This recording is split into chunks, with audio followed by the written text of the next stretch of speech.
અરબી સમુદ્રમાં સર્જાયેલ લો પ્રેશરને લઈ ગુજરાત સરકાર એલર્ટ થઈ છે. તેમજ અરબ સાગરમાં સર્જાયેલું લો પ્રેશર ડિપ્રેશનમાં ફેરવાય એવી શક્યતા છે.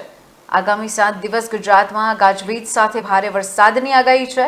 હવામાન વિભાગે માછીમારોને પણ દરિયો ન ખેડવા ચેતવણી આપી છે તથા કમોસમી વરસાદને કારણે ખેડૂતોના ઊભા પાકને નુકસાનની ચિંતા છે.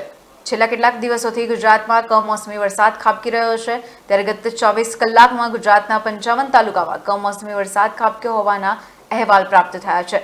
રાજ્યના 51 તાલુકામાં 1 ઇંચથી ઓછો વરસાદ નોંધાયો છે, જેમાં સૌથી વધુ રાજકોટ તાલુકામાં સૌથી વધુ 2 ઇંચ જેટલો, અમરેલીના વડિયામાં 1 ઇંચ જેટલો, સુરતના માંગરોળમાં 1 ઇંચની આસપાસ, ત્યારે આણંદ અને તારાપુર ખાતે 1 ઇંચની આસપાસ. જોકે જામનગરમાં અને જામજોધપુરમાં 1 ઇંચ વરસાદ, પંચમહાલના મોરવા, હડફ, હાંસોટ, વાગરા, ગોંડલ, ઝઘડિયા, રાણાવાવ અને ભેંસાણમાં 0.5 ઇંચનો વરસાદ નોંધાયો છે.